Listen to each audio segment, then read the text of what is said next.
Hello and thank you everybody. Welcome to Covenant Calendar Club. We're so glad that you're here and we pray that you will be richly blessed as we dive into more study revealing Yahusha's calendar, the one that he used in the time that he used it.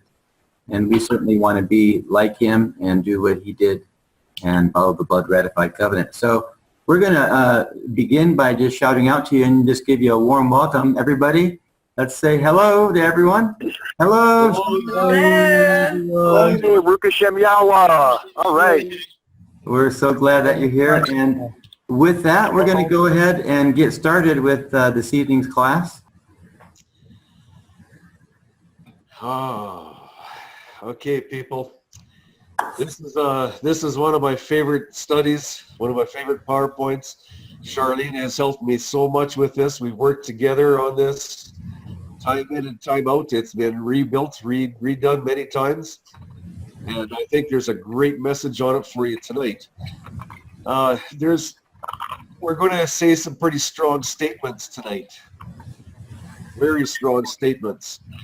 And I don't want you to think that this is the conclusion just by basing it on this study alone. This study comes from years of research on this topic. So what I'm hoping that you'll see is the example that Yahusha gave in the Messianic Testament. And I'm hoping that you'll understand that he was witnessing for the covenant calendar. And I'm hoping that you will find this interesting enough that you will dig in and stick it out with Charlene and I as we go through the weeks with presenting the investigation on the moon. It is going to be an eye-opening experience, that I promise. Abba Yahuwah, thank you for this facility of technology that we can bring forth your word. I want to thank you that Mario has been gracious enough to donate his time to your word, to host this and bring it to groups of people that want to be on here. Abba, I ask that your Ruach lead out here tonight. May your word be heard, and no more and no less. Guide us and help us, Father, and give us the strength to deal with the traditions that we have been taught as truth. Deal with those traditions and do with them what we must do. And when we hear these truths, when we hear the words from the scriptures, let us shema, and that is to listen and to act accordingly, or to walk it out in our life. And Father, I ask a special blessing on each and every person that is here tonight listening, and those that will be listening to this study online at future dates. Thank you, Father, for this opportunity, and may each person be blessed. Amen. Amen. Amen.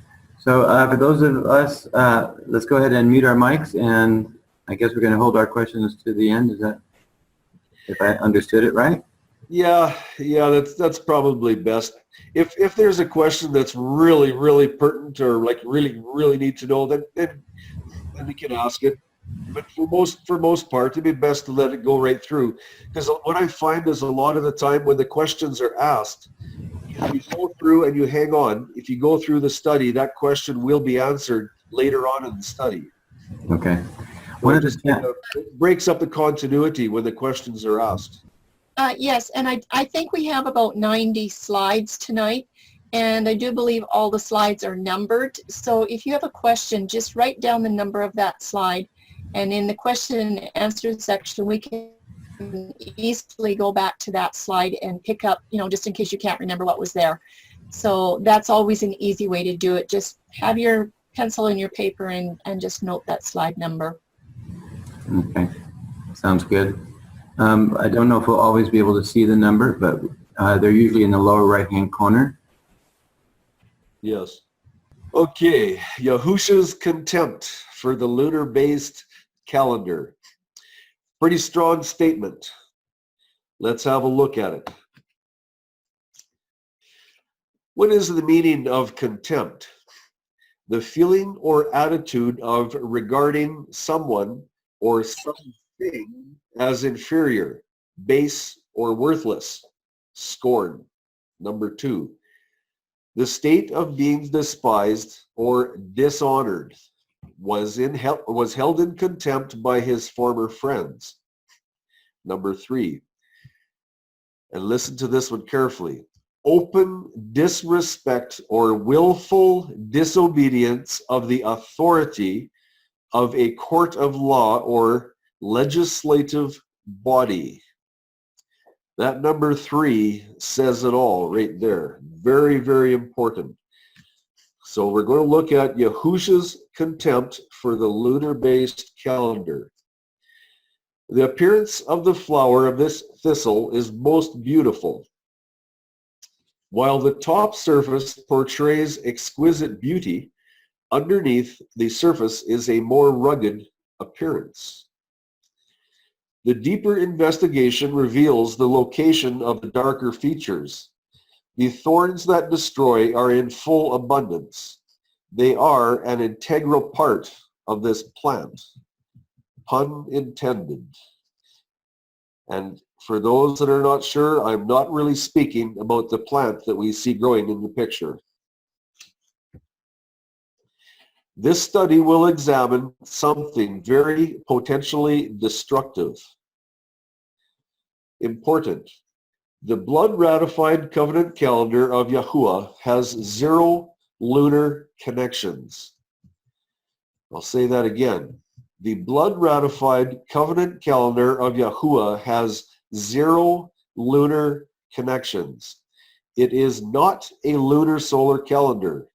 This is a Mazzaroth facilitated light-based calendar. Have we applied sufficient attention to the documentations addressing the lunar-based calendar from the testimonies of the Tanakh?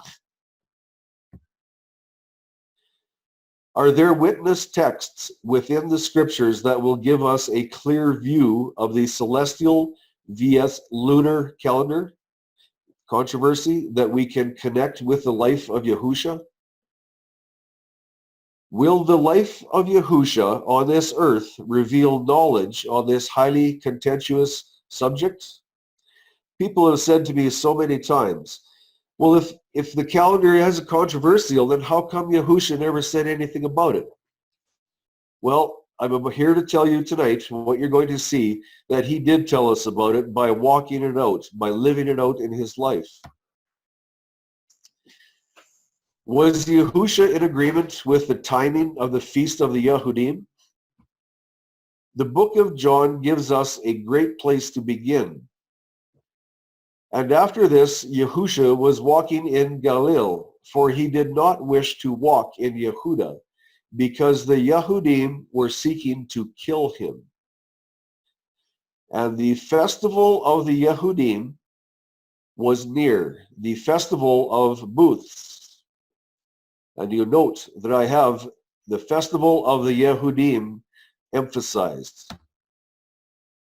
So his brothers said to him, get away from here and go into Yehuda, so that your taught ones also see the works that you are doing.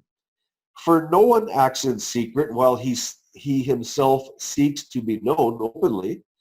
If you do these works, show yourself to the world. Paraphrased, show us your works, prove your worth. That's what his brothers, that's what their intentions were. They wanted to see. Question with a clue. Why do the scriptures document the festival of the Yahudim? Leviticus tells us very clearly to whom the feasts and festivals belong. And for those that don't know, that's the Aleph Tav, direct reference to Yahuwah. Why then do the scriptures record this festival as the one that belongs to the Yahudim? Yahusha's brothers' unbelief. For even his brothers did not believe in him. Yahusha therefore said to them, my time, Yahuwah's covenant calendar, has not yet come, but your time, the lunar reckoned calendar, is always ready. Always through lunar manipulation. Yes, that's another very, very strong statement. And when you stick through these studies, you will agree with that 100%, because the details that's going to be brought out makes it very, very clear the manipulation that is done in this lunar calendar. Is it possible that the calendar of the Second Temple era was designed and adjusted according to the declared belief standards of the Jews, very similar to the lunar solar calendar of today? Is that possible? And that brings me to Solomon's verse where he says, there's nothing new under the sun. Maybe I just gave you a big hint. Important questions. Why did Yahusha declare the feast of the Jews to his brother as your time? Yahusha is the one who inspired the documentation within the Tanakh. Is it likely that we will find the same style of terminology used there too? Why on earth would Yahusha intentionally distance himself from a feast that was originally commanded by Yahuwah? Is not the feast of Sukkot found in Exodus 23:16, which is the everlasting covenant upheld under the Melchizedek administration? Is not this same festival required of all males under statute command? Yahusha himself was a male. All males most certainly included him. Yahusha spoke to his brothers and told them that their time was ready, but his time was not yet. What did Yahusha mean by this? Let's look into Isaiah's writings.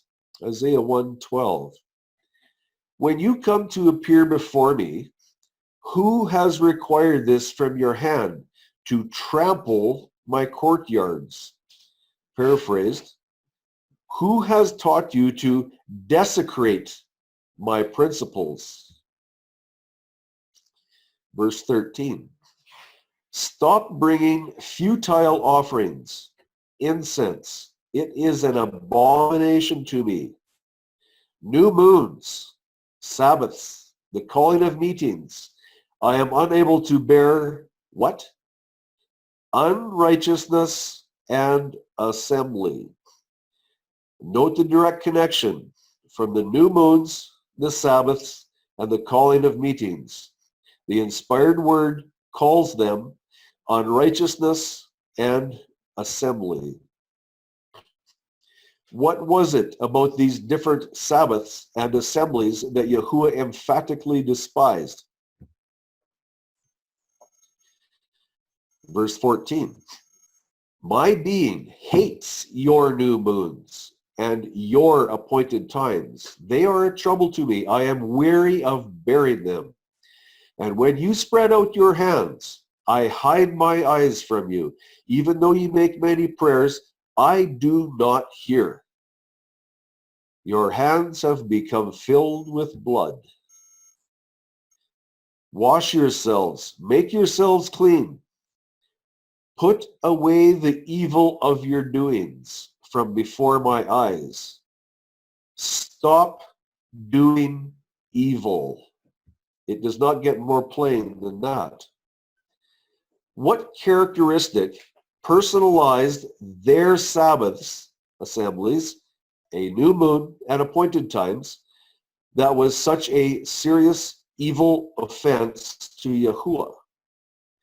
From whom did this evil characteristic derive?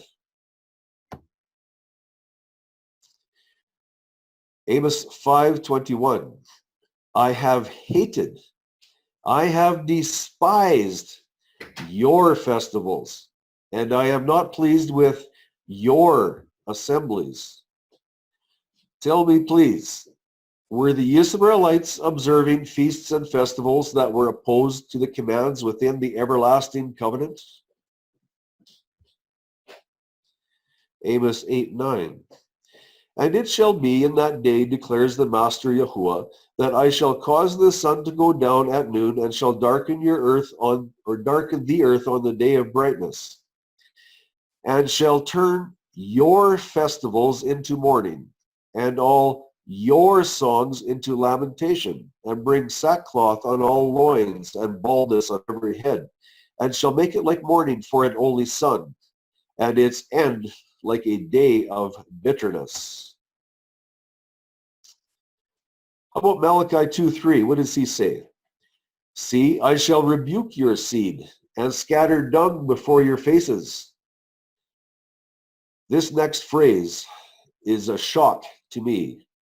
It says, the dung of your festivals. We in this world have a different word for dung. And when we hear it, we are offended because it's offensive to our ears. But this word dung is no less offensive. These festivals that the Israelites were observing had a serious stink to them.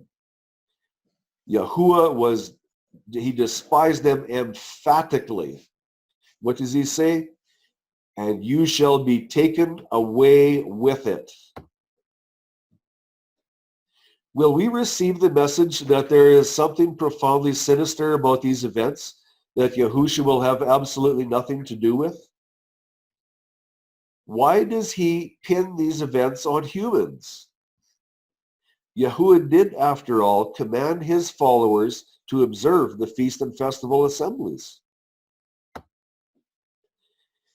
Will we be able to discern a characteristic which Yahusha displayed in his life pertaining to his observance of the feasts as a profound declaration supported by his actions? Will his actions provide a clue to this mystery? Very, very serious questions.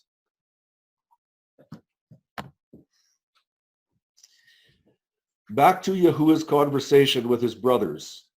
It is impossible for the world to hate you, but it hates me.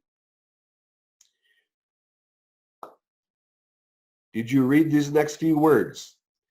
I bear witness of it. Yahusha is telling you, yes, I have told you, I bear witness. And it's from a light-based calendar viewpoint. I bear witness of it that the Second Temple era traditional teachings, works are wicked. So Yahusha is telling us, I have given you witness. I have showed you, I have told you that the traditional teachings of the Second Temple era are wicked. So it is up to us to search this out. We need to see what these traditions of the Second Temple era are and why they are wicked. John 7:8. You go up to this festival. I am not yet going up to this festival, for my time, the blood-ratified covenant calendar for Sukkot, has not yet been filled. The 15th of Tishri, the 7th month, had not arrived yet, according to the Tekufa-based covenant calendar written in the Torah. Why should Yahusha go and observe the Sukkot festival when the Torah-appointed Kodesh, set-apart, light-based designated time for Sukkot had not arrived? I'll give you a minute to reread that sentence because there's a lot in there.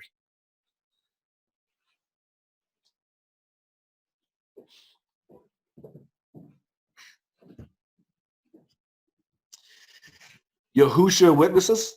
How? Yahusha tells us in no uncertain terms, I am and will give you evidence through my witness of this insidious evil. When Yahusha actually physically witnesses to a situation, what is it that you would expect to notice? Would a very clear, discernible discrepancy between the tradition of the Pharisees and the Torah truth be exposed to us? Could Yahusha's witness extend even to a very physical example? Or will his witness pass unnoticed over our heads? And I say, heaven forbid. Yahusha refrains from going, John 7:9. And having said this to them, he stayed in Galilee. Is this verse indicating to us that Yahusha had an exemption from being required to observe the statutes and attend the feasts of Yahuwah? What would an exemption do? An exemption would allow Yahusha to disobey the statutes without being nailed with sin. So where is that exemption? Does it exist? This is what I'm asking. It appears on the surface that Yahusha was ignoring the statute-based command that all males need to present themselves before Yahuwah at the appointed times. And we'll see that in Exodus 23:17. 3 times in the year, all your males are to appear before the Master, Yahuwah. Is there an exemption there? If there is, I do not see it. It encloses everyone, each and every male living. Is there any place in the scripture where we learn that Yahusha need not observe the will of his Father? What factor gave Yahusha the authority to skip out from presenting himself to the Father on the first of Sukkot? I'm going to read that again. What factor gave Yahusha the authority to skip out from presenting himself to the Father on the first of Sukkot? Yahusha's next action, his witness. But when his brothers had gone up to the festival, then he also went up, not openly, but as it were in secret. At the feast, we learn in verses 11 to 12, the Yehudim were wondering where Yahusha was and were searching for him. The Yehudim understood the rule that all males were to present themselves before Yahuwah 3 times per year, as written in Exodus 23:17. They were fully expecting Yahusha to observe their feast, which is the feast of the Yehudim. Where was Yahusha HaMashiach? When did Yahusha arrive at the feast? And my question to you is, was Yahusha witnessing? The feast of the Yahudim, Tishri, the 7th month, the 8 days of Sukkot, John 7:6. Yahusha, therefore, said to them, my time has not yet come. There you see the Yahuwah's covenant feast of Sukkot starting here on the 15th of Tishri. There is the first day of his feast, my time, as he called it. But your time, there is the feast of the Yahudim. You'll see on the left-hand side of your screen, it starts on the 15th on their calendar. Your time is always ready. That little phrase, is always ready, is extremely, extremely important. That is human manipulation. Again, a strong statement? Absolutely. The evidence behind this is absolutely astounding. It is incredible. And these details are going to be brought out clearly in the next few months of these studies. Is there human manipulation in the calendar, the lunar-based calendar? Absolutely. This is the midst of the feast of the Yahudim. John 7:14. You see where it correlates with the first of Yahuwah's time? Yahuwah's first day of his feast correlated with the midst of the Sukkot feast of the Yahudim. The Sukkot feast of the Yahudim. But when his brothers had gone up to the festival, then he also went up, not openly, but as it were in secret. The Yahudim, therefore, were seeking him at the festival and said, "Where is he?" It becomes very, very clear that Yahusha was not attending the first of this feast.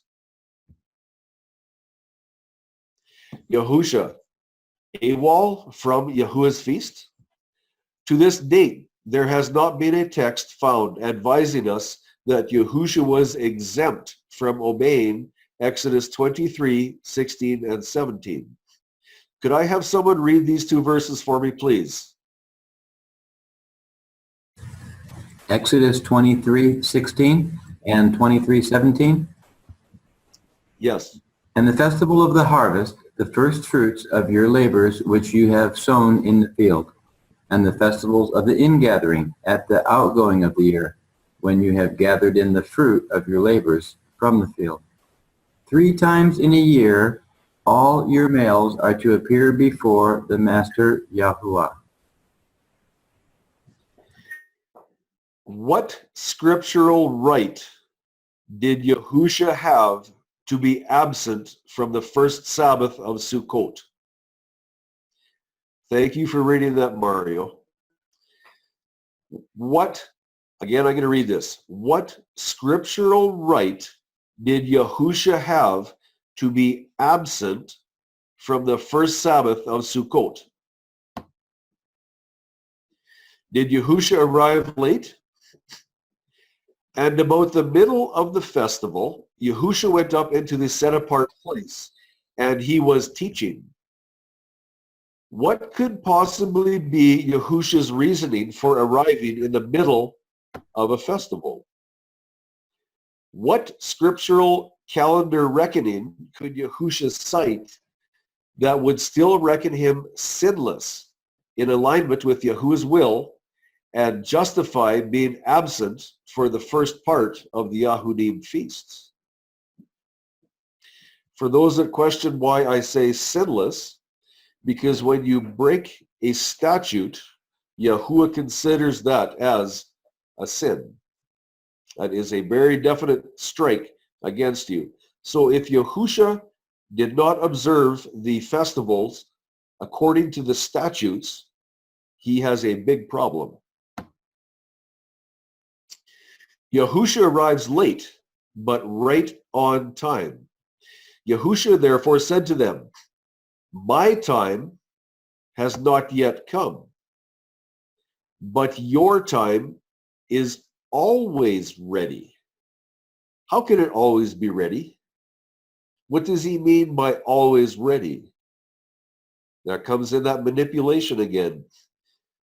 The lunar-based calendar is designed to facilitate the beliefs of that system. And the evidence of this is going to come out magnified. John 7:14. And about the middle of the festival, Yahusha went up into the set-apart place, and he was teaching.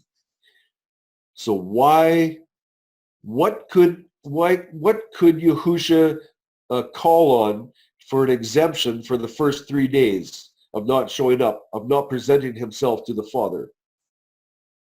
Or was my time, as he called it, was he right on time? Was he observing the first day of Sukkot according to the will of Yahuwah? I'm here to tell you he was. Yahusha arrives late, but very on time. Again, this is the lunar-based feast of the Yahudim. There is the middle of the festival.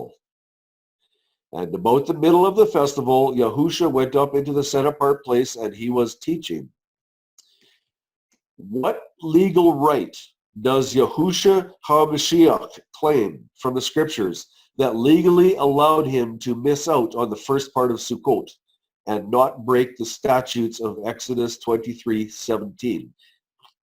I hope I have emphasized this enough. Yahusha's legal right. You go up to this festival. I am not yet going up to this festival, for my time has not yet been filled. Yahusha himself tells you his legal right to not attend the first days of the Feast of the Yahudim. He tells you in his voice, in his words, right here. This is his legal right, and he tells us clearly.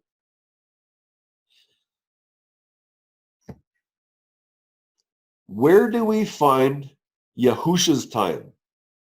In the covenant calendar. Genesis 1, Exodus 24-11. In those verses, in those texts and chapters, that is where you will find the base foundation for the blood-ratified covenant calendar under the Melchizedek administration.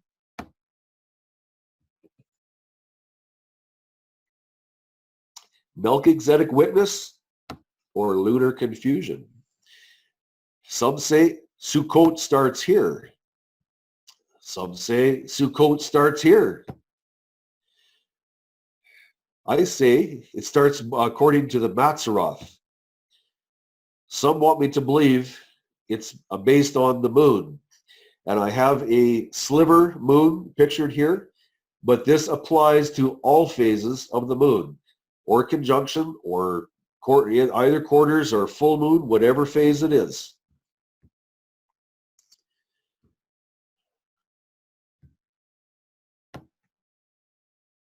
Yahusha's time. Speak to the children of Yisrael, saying, in the 7th month, on the first day of the month, you have a rest, a remembrance of blowing of trumpets, a set-apart gathering. Speak to the children of Yisrael, saying, on the 15th day of this 7th month is the festival of booths for 7 days to Yahuwah. When Yahusha said, for my time has not yet been filled, it is these times found in the Torah that must be fulfilled completely. Determining the start of the year. To determine the 7th month correctly, the very first day of the year must be correctly ascertained first. There are 10 verses in the Tanakh that indicate very clearly what celestial event maintains Yahusha's worship year. One is Exodus 34:22, in which the autumnal Tekufa signals the final events of Yahuwah's worship calendar year. 6 months prior is the spring Tekufa, and consequently the start of the new year. If this is not realized specifically by the Torah instructions, the feasts and festivals will not be on Yahuwah's Kodesh calendar. And for those that are just coming on that are new, there is a solid PowerPoint on the Tekufa. It's very, very important to understand and read this, because the Tekufa is the celestial event that ends the year going out and instigates the new year coming in. It's recorded in Scripture very, very clearly as the catalyst for changing the year. And we will note that it has absolutely nothing whatsoever in any way, shape, or form to do with the moon. Okay. Yahusha was living out the Torah, and his time was according to the Tekufa system for determining the new year. The Pharisees, the Yahudim, of the Second Temple era were observing their month start for the appointed times by the lunar calculations. Yahusha could not and would not observe the feasts of Yahuwah that were placed on a lunar-based calendar. Yahusha declares his method of witnessing.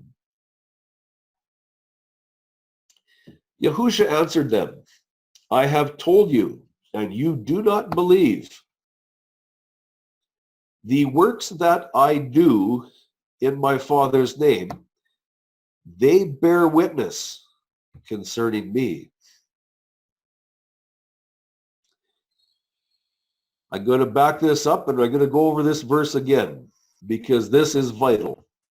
Yahusha is telling you in his own words. John 10:25. Yahusha answered them, I have told you, and you do not believe. The works that I do. Okay, very, very clearly, he's telling us that the example that he sets in my Father's name, these examples bear witness concerning me. His habits, his lifestyle, the way he actuates his life and guides his life, that is his works from his Father's name, and these ones bear witness. It's these actions that will tell us what calendar he was observing. John 10:26. But you do not believe because you are not of my sheep, as I said to you. My sheep hear my voice, and I know them, and they follow me. That last phrase, and they follow me. Pretty clear. We need to take note of what Yahusha is doing.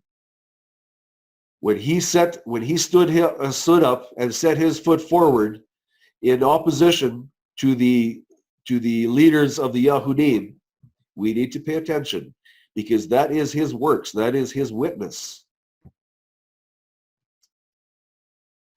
Did Yahusha witness against the lunar-based worship system of the Second Temple? From where did Yahusha receive his directives?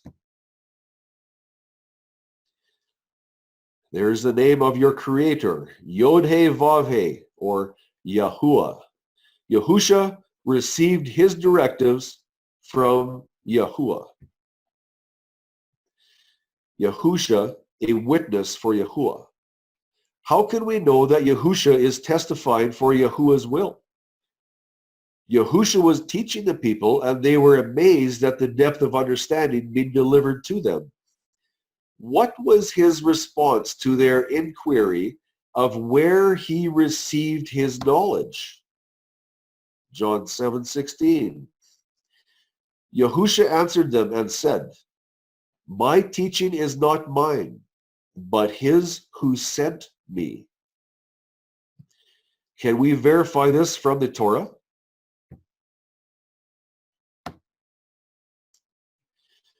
Your clue.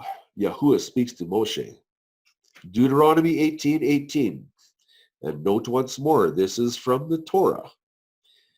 I shall raise up for them a prophet like you out of the midst of their brothers, and I shall put my words in his mouth, and he shall speak to them all that I command him. And it shall be, the man who does not listen to my words, which he speaks in my name, I require it of him. With this information in mind, when Yahusha told his brothers, my time has not yet come, from whom did these words originate? We just read at the top of the screen, and I shall put my words in his mouth.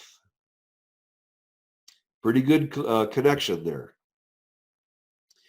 Teaching by example or just simple conversation. When Yahusha told his brothers, my time has not yet come, is it possible he was alluding to an imposter calendar issue which was being enforced by the high priest at that time? Would that also be the imposter high priest that later tore his faulty priestly garment? Huge clue there. Huge. Was Yahusha teaching his brothers with words instilled in him from Yahuwah, and also by walking out his physical example? Let's read his words further in the same conversation with his brothers. If anyone desires to do his desire, he shall know concerning the teaching, whether it is from Elohim or whether I speak from myself.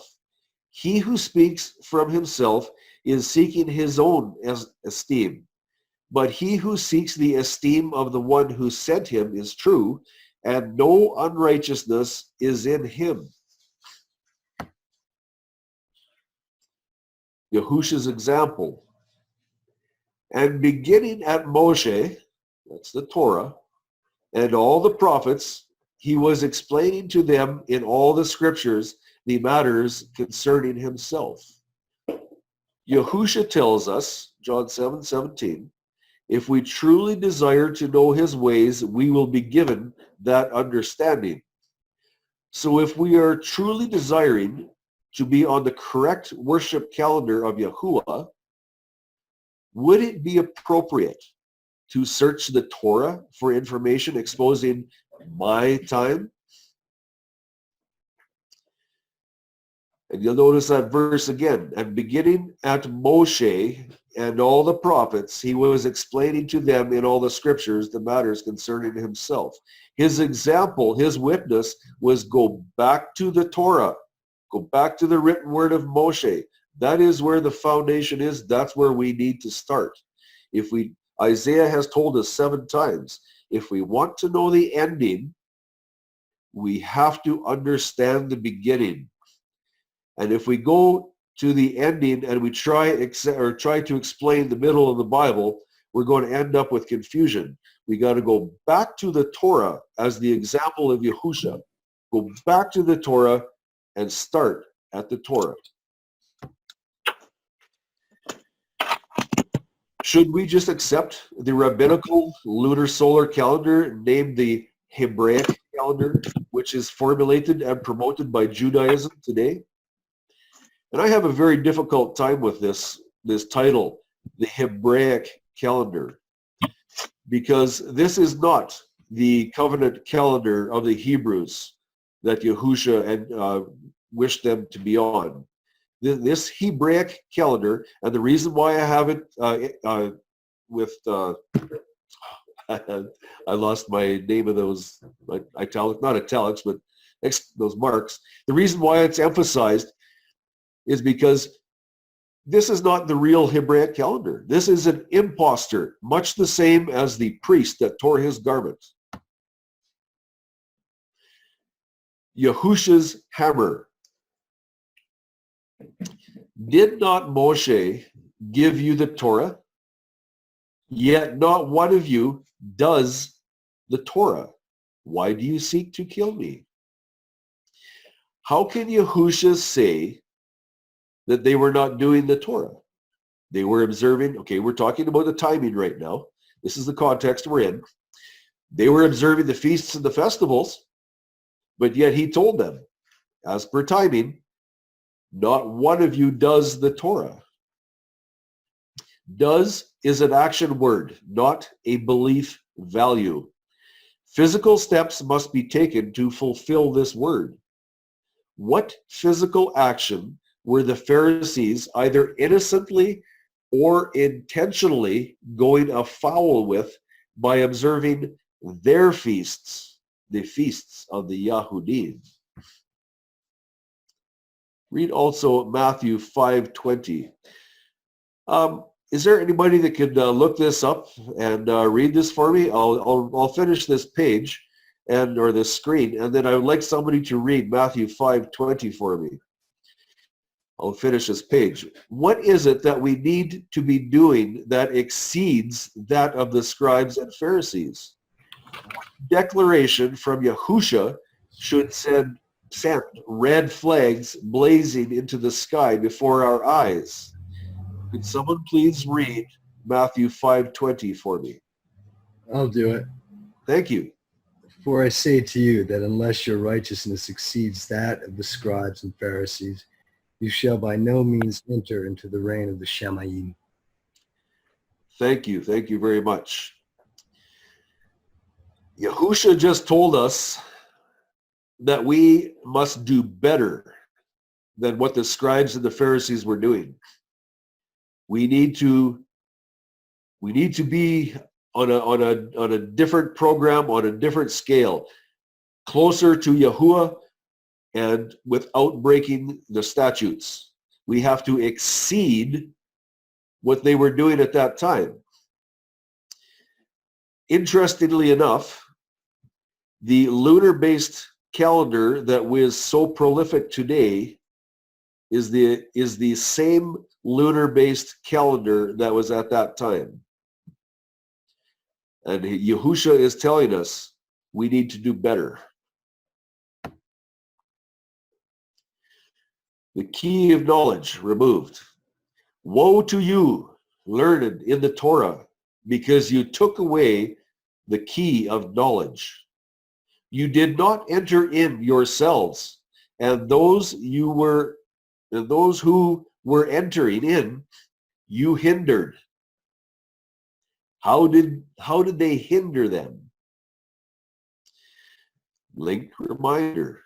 The context of this conversation from Yahusha to his brothers in John 7 is timing. What timing characteristic that the scribes and Pharisees were observing had efficiently defiled the Torah? And I say defiled because Yahusha said that they did not do the Torah. They did not fulfill the commands. So they were defiling something. What was it? What is that key of knowledge? Here in Luke 11, Yahusha is outlining some of the things where the Pharisees are going astray from the word. What is the key to knowledge that Yahusha was referencing? A key is the vital piece of information that opens the portal to knowledge. Where in the scriptures do we find a description of infinite knowledge? Yahuwah tells us where to find knowledge. Psalms 19:1. The heavens are proclaiming the esteem of El, and the expanse is declaring the work of his hand.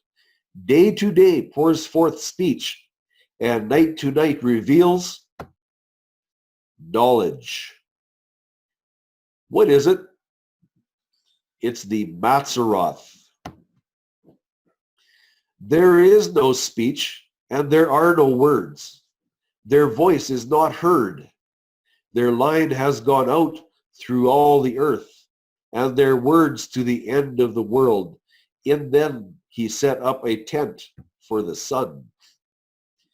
And it is like a bridegroom coming out of his room. It rejoices like a strong man to run the path. Its rising is from one end of the heavens, and its circuit to the other end, and naught is hidden from its heat. This is the Matzaroth. For those that are unsure, do not know about the Matzaroth, this is the 12 major constellations that go around every 24 hours. They go around and circle the earth at night. This is the master plan of salvation written in the stars in picture form. If we go up to verse 2, the second one down, it says, day to day pours forth speech, and night to night reveals knowledge. What is that knowledge? That is the plan of salvation. And what is the centering pin on that plan of knowledge or plan of salvation? That is the Tekufa. That is the very day that ends the year, that initiates the new year. Why is that the key of knowledge? Because without understanding that Tekufa, if we do not know how to locate it, if we disregard it, if we set it aside, then we are not on Yahusha's covenant calendar. When we are not on the Moedim, on the appointed times, that Yahuwah promised he would be with us and bless us. If we're not there, how can he bless us? If we disregard his calendar and his words, we will not be able to receive the fullness of his blessings. That key to knowledge, as I understand, is the Tekufa.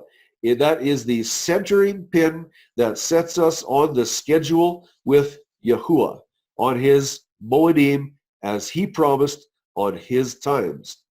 When Yahusha said, my time is not yet, that my time, his appointed times, are determined by the Tekufa within the Matzaroth.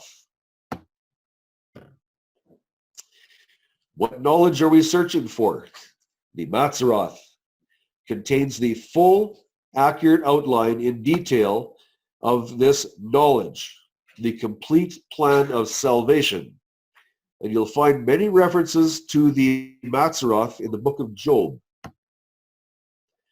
The Matzaroth's Tekufa is the centering pin, if you will, which determines the start of Yahuwah's new worship year. And I ask you, if you have not seen this PowerPoint, this study on the Tekufa being unveiled, I ask you to please look at it. The importance of this is paramount. I put it right up there with oxygen. The Tekufa is the ultra-specific celestial event which places us on the correct schedule to receive the full blessings of Yahuwah. When we accept the removal of the Tekufa, Yahuwah's centering pin of timing, and we follow along in the pagan lunar traditions, we then have placed ourselves on our adversary's schedule. Pretty strong statement. Very, very strong statement. And all I can say at this point is, in the next few months, the amount of material, the evidences that is going to come out is going to be absolutely outstanding. You owe it to yourself to be there and look at these details. Charlene has got this laid out so incredibly well. It is going to just, well, it makes me tremble in my shoes, and I've already seen it. At the bottom of the screen, the dragon claimed in Isaiah 13 and 14, that he would control the Moedim. By accepting the lunar traditions, we accept the dragon's usurped authority. Why is the sun given prominence by receiving a special designated dwelling place within the master time clock, the Matzaroth of Yahuwah? The sun's tabernacle, or dwelling place in the Matzaroth, is the start and ending point of its circuit in the heavens, the Tekufa. I'll say that Tekufa is the equinox for people that are unsure of the word Tekufa. And if you don't understand this, remind me, because I'm used to seeing this word all the time. And for those that are new, the Tekufa is the equinox. There's two of them. There's a spring equinox and a fall equinox.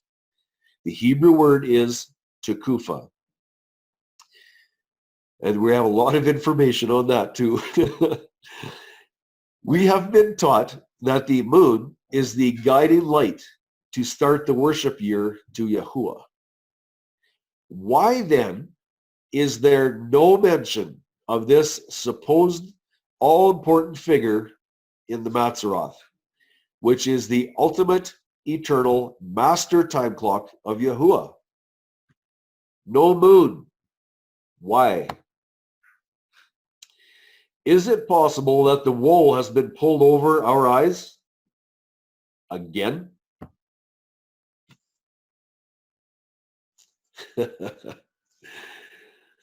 Pretty good picture. Very good slide. Never let anyone pull the wool over our eyes, my friend. Talk is cheap. I'd like a copy of that slide. You got it, Mario.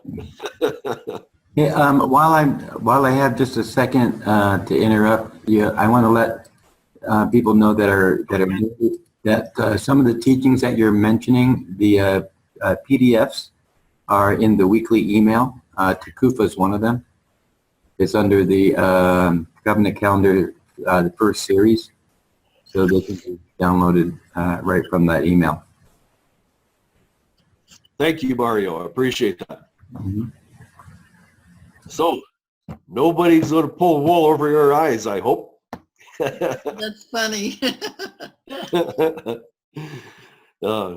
We got to give Charlene credit for that. She put it in and inserted it and asked me if I liked it, and I absolutely love it. Thank you, Charlene.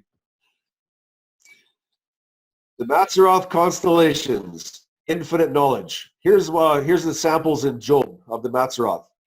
Do you bind the bands of Kima or loosen the cords of Kesiel? Do you bring out the constellations, the Mazzaroth, in its season? Or do you lead the bear with its sons? The Mazzaroth is the master time clock of Yahuwah.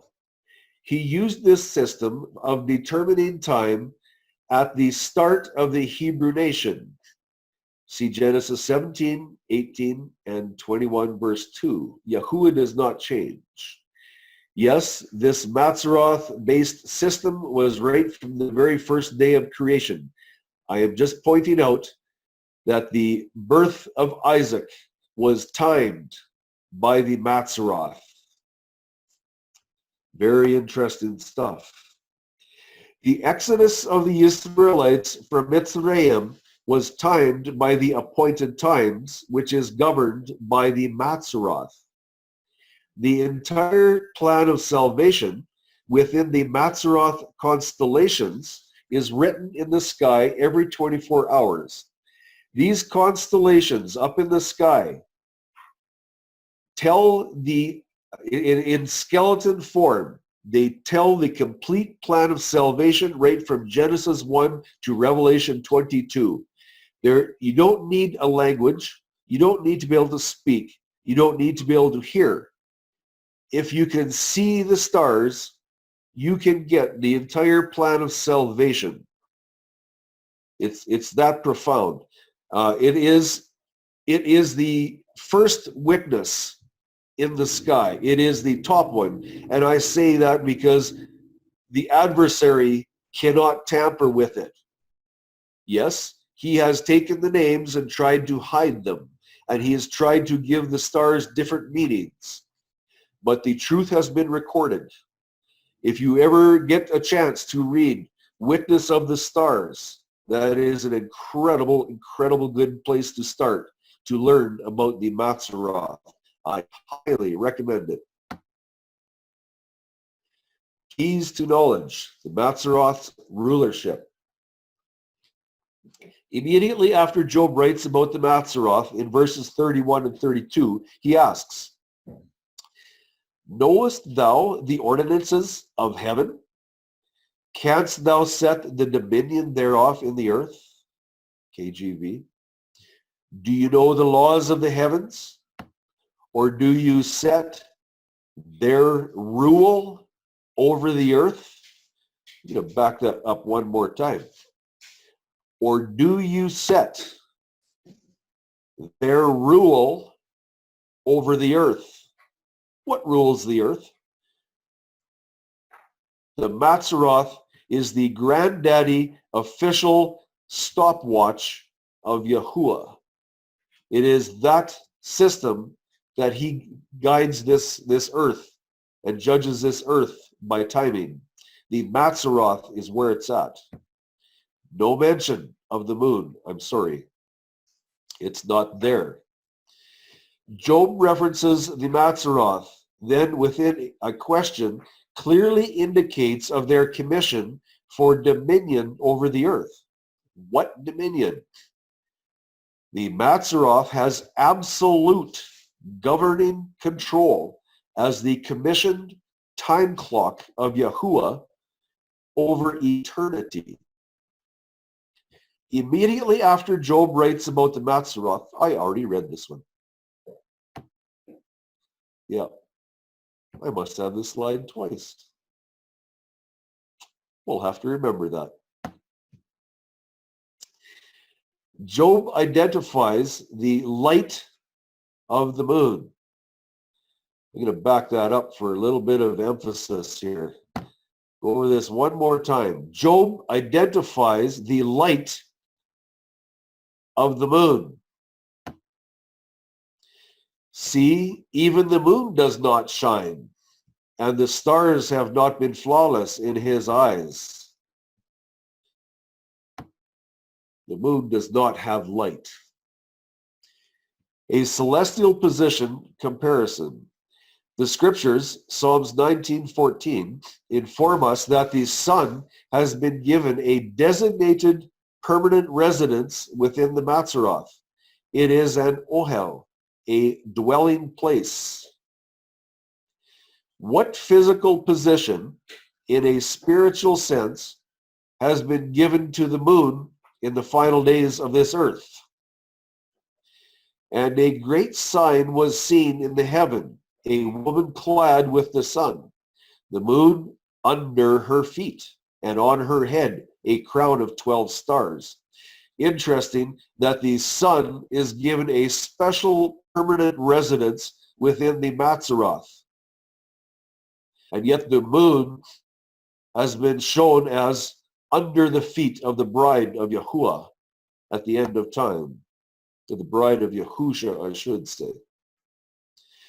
Have you ever considered the spiritual concept of the position under the feet?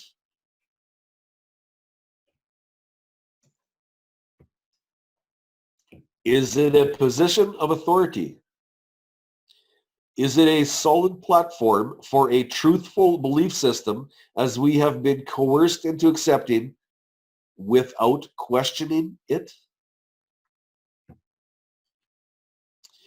For scriptural insight or examples on this positioning, review the study Standing on the Moon. And yes, this one too is available in this link that you have on Covenant Calendar Club. I highly recommend you go over this carefully, because what you will see there might not be what you have been previously taught. I know it most certainly was not what I was taught.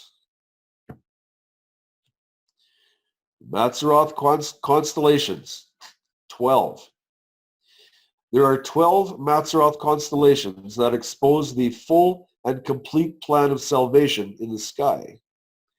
One constellation for each month of the year. There is not a 13th constellation nor a 13th month. One constellation for each month of the year that the tree of life produces fruit, as written in Revelation 12:2.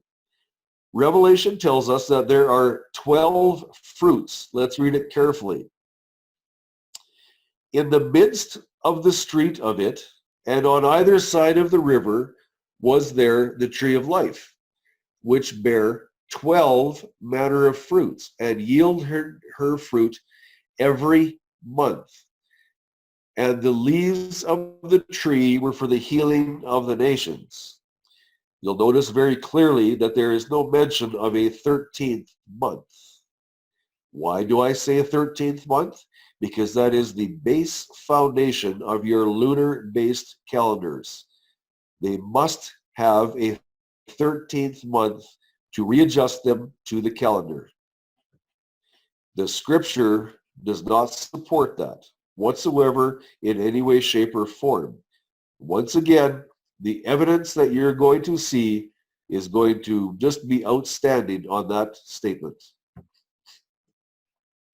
There are 12 fruits of the tree of life, 12 Mazzaroth constellations, 12 captains reserved for taking care of Solomon's kingdom, one for each month, 12 tribes of Yisrael, 12 divisions in a light season declared by Yahusha, 12 months in the prophetic years, 30 cycles per month, 12 months in the year of Noah's flood, proven 30 cycles per month.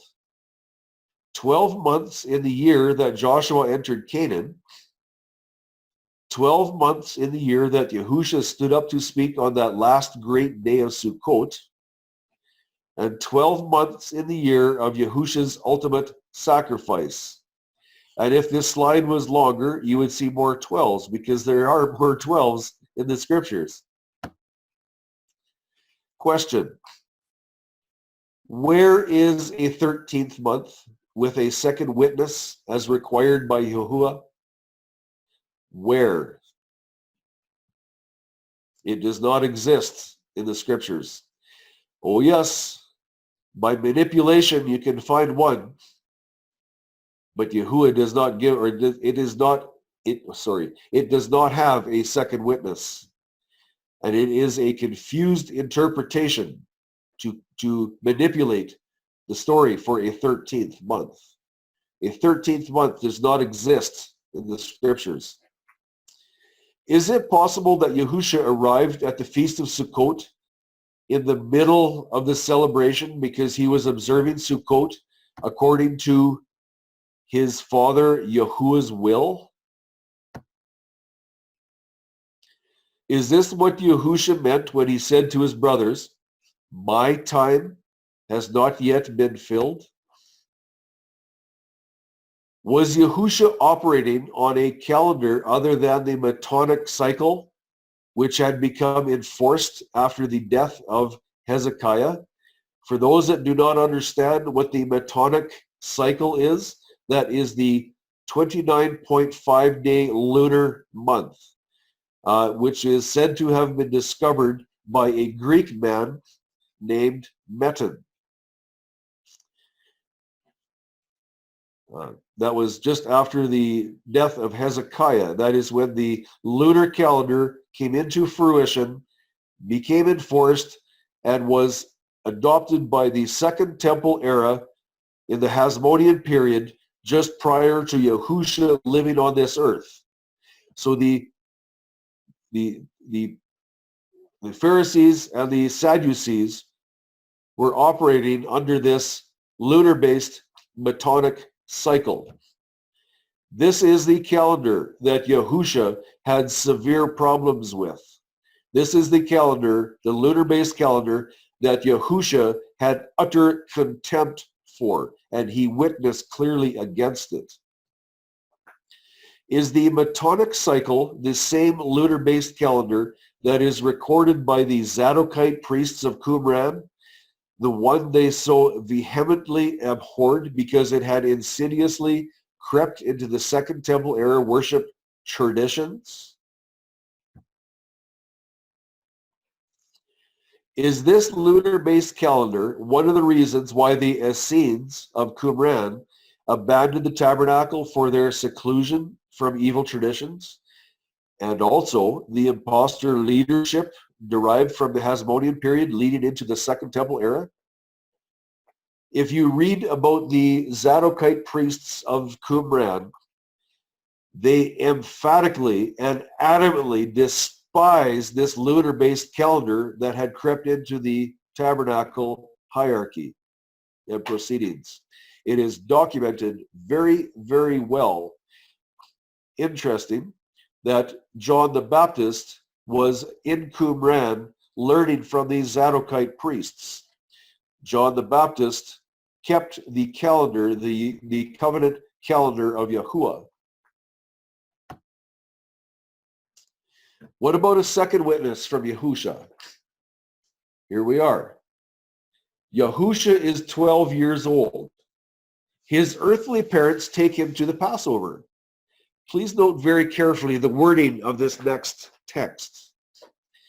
And when he was 12 years old, they went up to Jerusalem, according to the practice of the festival.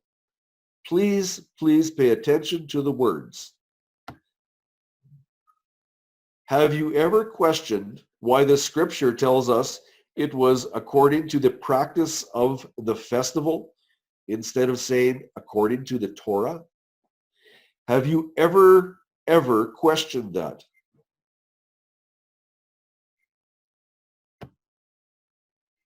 Luke 2:42. When he was 12 years old, they went up to Jerusalem after the custom of the feast. That is the King James Version. What and or who set the customs of this feast of the Yahudim?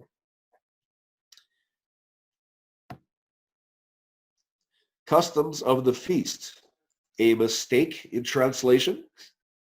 The scriptures are very clear and quite eager to tell us exactly when the Torah is being followed. Luke 2:27. And he came in the Spirit into the set-apart place. And as the parents brought in the child, Yahusha, to do for him, according to the usual practice of the Torah. Luke makes no mistake. We are to understand that what was being done here was according to the statutes written out by Moshe. The scripture does not make a mistake in telling us. He wants us to know when things are done according to the Torah or when they're done according to the Yahudim, there is a difference. There is an extreme difference. And it is these works that Yahusha did that will divide these two and expose it clear. Here we are. Luke 2:39. And when they had accomplished all matters according to the Torah of Yahuwah, they returned to Galilee, to their city, Nazareth. Once again, according to the Torah, make no mistake, please. There is a difference. Two ideals side by side, a visual, psychological, and contextual separation. Number one, according to the practice of the festival. Please note the words. Number two, according to the Torah of Yahuwah. I ask you one more time, has anybody noticed this before when they read the scriptures? Have you ever clued into this, that there is a difference? Practice of the festival, Luke 2:43. When they had accomplished the days, as they returned, the child Yahusha stayed behind in Jerusalem, and his parents did not know it. I believe his mother had a very, very good idea who he was. She might not have known the depth of who Yahusha was, but I believe she had a pretty good idea. And I ask the mothers that are watching this, is there a possibility, any possibility that you could travel off with a son who is so incredibly special? Could you travel off and leave him behind? Was this a mistake? Did his parents just forget? Was it just something that casually happened? I ask you another question. Was this under the full control of Yahuwah and Yahusha? Was this intentional? The scriptures do not say when they had fulfilled the Torah. You notice above, it says, when they had accomplished the days. There is a difference. We are to understand this text is telling us by the context from the previous verse that when they had accomplished the days according to the practice of the festival of the Yahudim, there's a difference. Yahusha's parents had outright left him behind, to be quite frank. Just a trivial accident or Torah fulfillment. When Yahusha's earthly parents forgot about Yahusha and left on their return home journey, was this just a coincidental act of forgetfulness? Or was the Torah deliberately being fulfilled? Wording this differently. When Yahusha was found by his parents in the tabernacle, what was Yahusha's response? And does it correspond to the teachings found in the Torah? Again, when Yahusha was found after 3 days, witnessing of his Father's will in the tabernacle, was he appropriately living the Torah? John 1:1. In the beginning was the Word, and the Word was with Elohim, and the Word was Elohim. I ask you again, was Yahusha living the Torah? When he said that he witnessed, and by his works he witnessed, was Yahusha living the Torah? Was he living out, walking out, witnessing with Yahuwah's will? Yahusha's response to the inquiry. And having seen him, they were amazed. And his mother said to him, Son, why have you done this to us? See, your father and I have been anxiously seeking you. Yahusha's response. And he said to them, Why were you seeking me? Did you not know that I had to be in the matters of my Father? I'll read that again. Why were you seeking me? He was kind of amazed at them. Should you not know? Why are you asking me this, mother? You need to know this.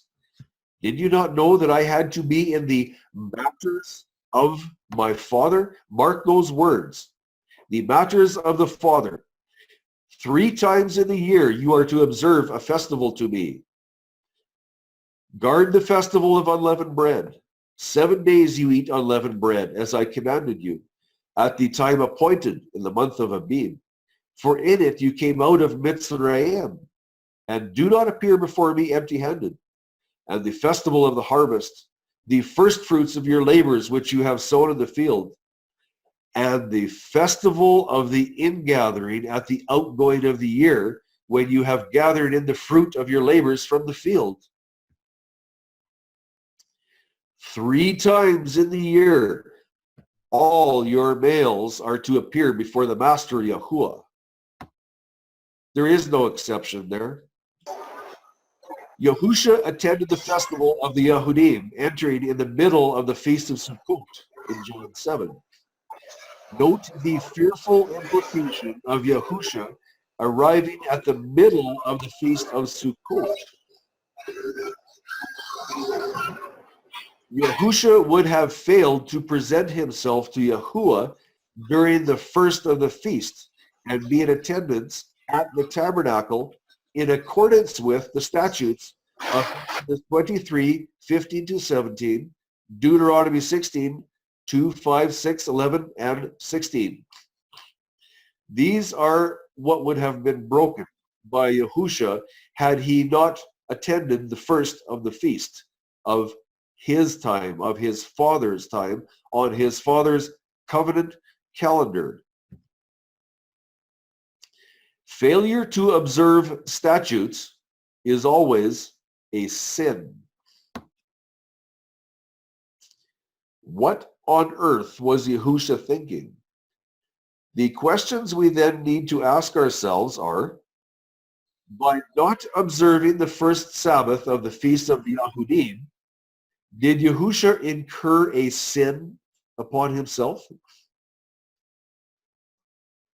Since Yahusha is deemed sinless, what circumstance allows him to skip the first Sabbath of the Feast of the Yahudim and remain sinless? Back to John 7:18. The context of timing, midst of the festival, verse 14, has just been set by Yahusha. Then, when questioned by the Yahudim, Yahusha declares to them outright that they do not do the Torah. Pretty strong words from Yahusha. They're observing the feast, a feast, and Yahusha tells them in the context of timing that they do not do the Torah. They do not fulfill the Torah. Pretty strong words. Yet they were all there observing their Sukkot feast of the Yahudim. What part of the Torah prevents the feast of the Yahudim from being observed according to the statutes of Yahuwah? Should read that sentence again, that question again. What part of the Torah prevents the feast of the Yahudim from being observed according to the statutes of Yahuwah?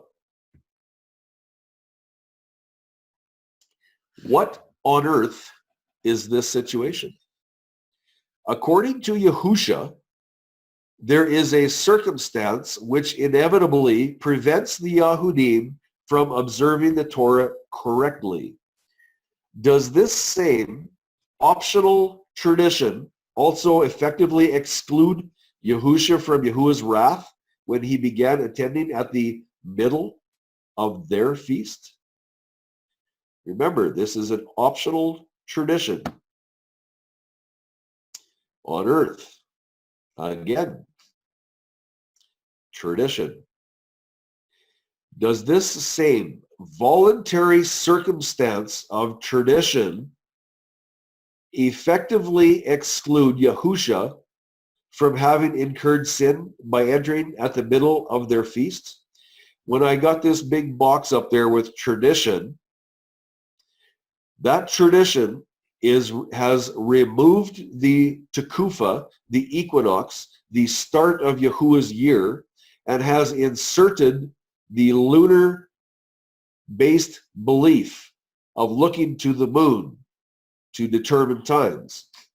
It is this tradition that effectively could exclude Yahusha from occurring sin when he entered at the middle of their feast, because it was not his feast that he missed. He entered the feast at the beginning of his feast, Yahuwah's feast. He does not observe any tradition. The Yahudim's feast has ended. John 8 documents Yahusha returned to the tabernacle the very next day or very next morning at dawn.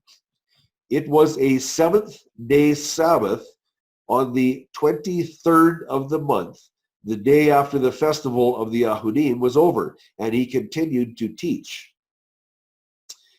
For those people that understand calendar, this highlight of a seventh-day Sabbath on the 23rd of the month speaks volumes. Did Yahusha return to the tabernacle intending to present himself before the Master Yahuwah according to the calendar of Torah and Exodus 23, 34, Numbers 29, and Deuteronomy 16? Is that what Yahuwah was doing, or Yahusha was doing? Was he presenting himself in accordance with the covenant calendar of the Torah? Luke 2 documents Yahusha, as 12 years young, was witnessing in the tabernacle 3 days after the Pesach festival of the Yahudim was over. Yahusha declared he was attending to his Father's business. This is after the feast of the Yahudim. Yet Yahusha declares he was doing his Father's business. Was Yahusha obediently presenting himself before Yahuwah according to the covenant calendar so brilliantly documented throughout the scriptures?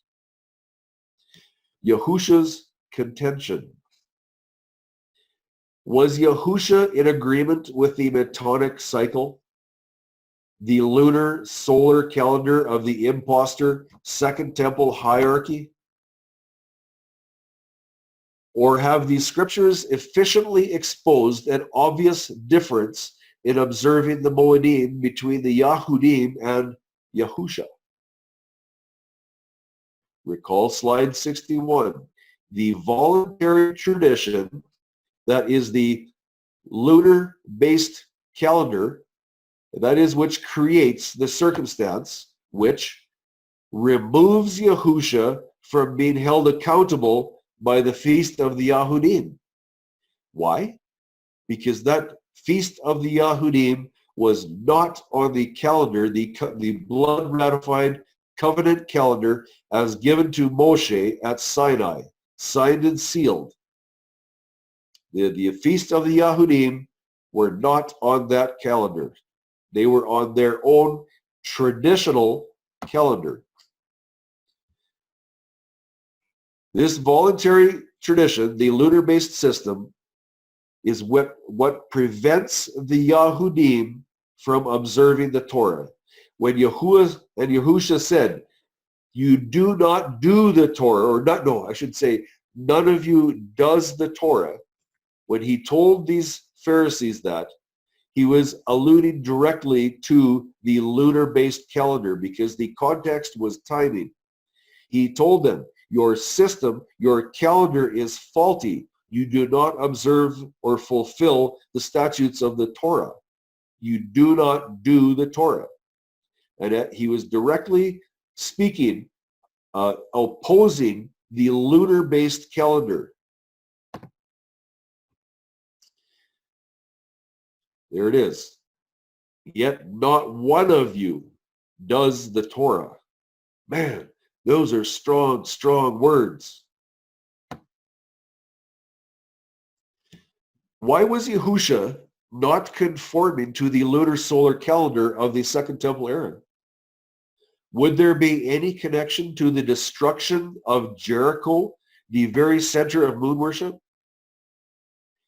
Would there be any connection with the order to Gideon to destroy Zebah and Salmunna, moon worshiping leaders of their people? What about when Gideon retrieved the moon crescent pendants from on their camels' necks, and these became a snare to Gideon later in life? What about that? Is there a lesson here? Can we learn from these examples? Next time you are asked, is there any proof of Yahusha being not in agreement with the lunar-based calendar in the Messianic Testament? What will your answer be? Next time you are asked, how do we know Yahusha observed the covenant calendar that is recorded clearly in the flood account with Noah and the Exodus from Mitzrayim while living on this earth? What will your answer be? Do we have any other information available to us on this topic from the brother of Yahusha? Yaakov, half-brother to Yahusha. Some will know that as James, as we see in the verse. Yaakov has provided us with a mountain of information within one verse. James 1:17.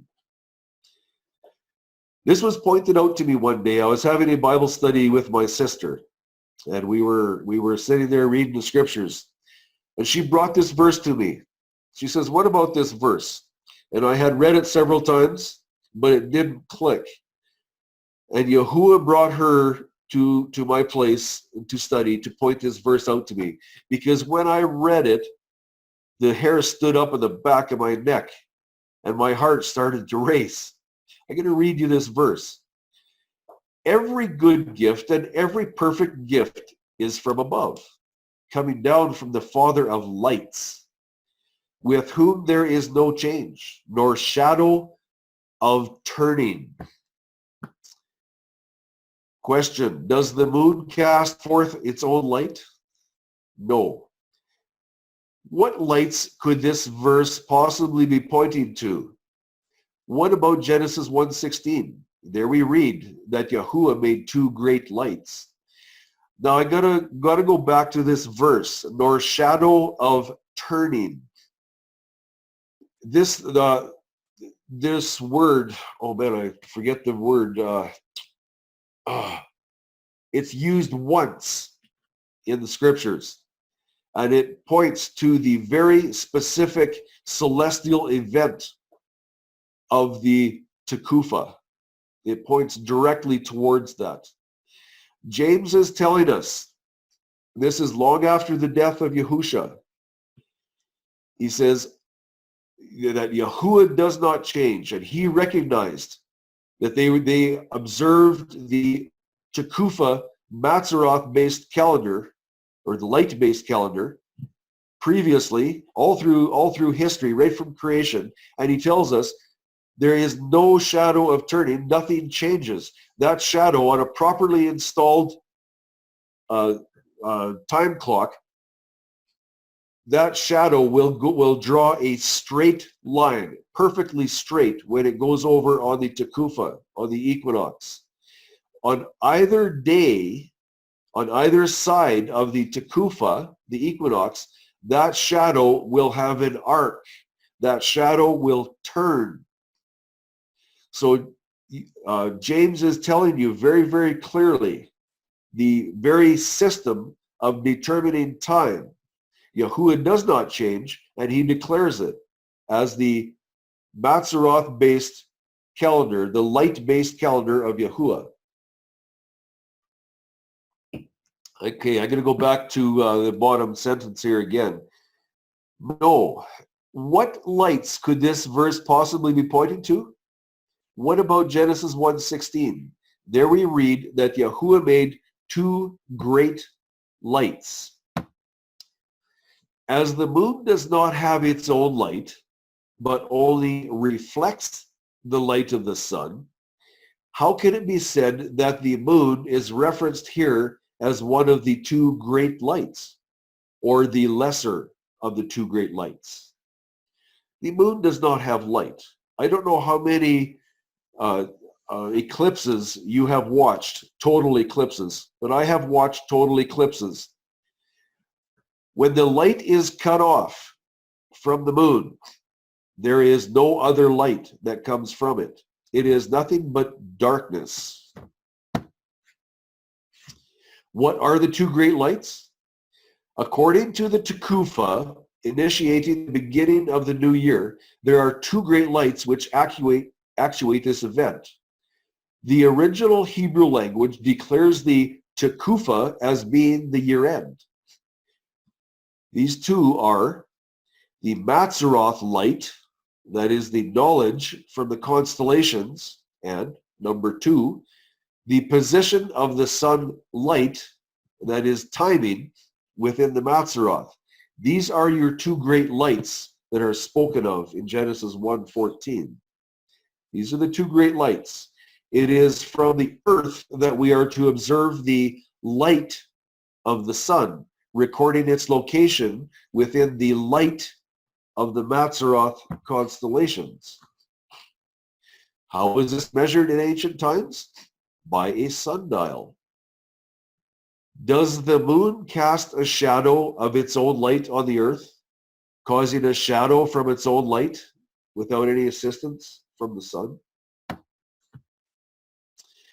No, it does not. The moon is darkness without sunlight. In James 1:17, where it is recorded, with whom there is no change nor shadow of turning, what shadow is Yaakov referencing? Yaakov confirms the shadow of the sundial is the truth still believed by the followers of Yahusha. This Tekufa calendar system, designed by Yahuwah to determine time for eternity, has not been, nor ever will be, altered. On a correctly installed sundial, when the Tekufa occurs, there is no shadow in the correct space on the sundial. There is no shadow when the end of the year occurs and the start of the new year begins. Okay, I am referencing one type of system to determine this. The other system, the other sundial or sun clock, it has a shadow, and that is the shadow that forges a straight line. That shadow on the Takufa does not turn on the Takufa. No shadow of turning, as recorded by James. That system, it was still in effect after Yahusha died. Yaakov informs us most certainly that with the Father of lights, there is no change. Yahuwah did not, at the time of the sundial incident with Hezekiah, change his system from a Takufa-based calendar to a lunar-based calendar, the Metonic cycle. The Metonic cycle is a designer, read false, 29.5 cycle month. Strong statement. Yes, it is. Yahuwah's celestial boundary. This is Yahuwah's definition of a 360-degree circuit in the heavens. Ecclesiastes 1:5. The sun also rises and the sun sets and hurries back to the place where it arose. The completion of a circuit in the heavens is found at the original place of departure. That original place of departure is the completion point of a 360-degree circle. I'm going to read this again because this is vital. This is extremely important, and you're going to see why very soon. The completion of a circuit in the heavens is found at the original place of departure. And we go up to the verse, it says, the sun sets and hurries back to the place where it arose. There's your 360-degree circuit. Now let's look at some of man's lunar month definitions. Terminology. There are several types of lunar months. Usually the term lunar month refers to the synodic month because it is the cycle of visible moon phases. Most of the following types of months, but not the distinction between the sidereal and tropical months, were first recognized in Babylonian lunar astronomy. Okay, these are quotes. Sidereal month.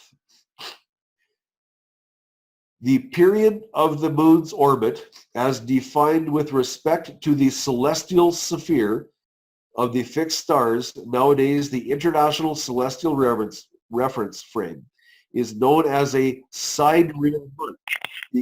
Because it is the time it takes the moon to return to a given position among the stars.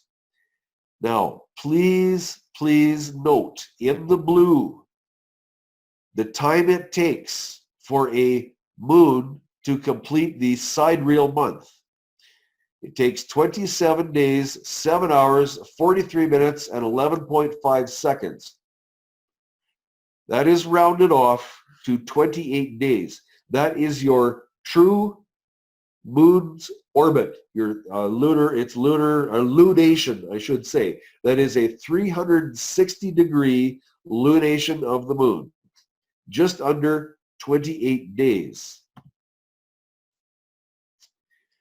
This type of month, and remember this is a quote from the area, this type of month has been observed among cultures in the Middle East, India, and China in the following way.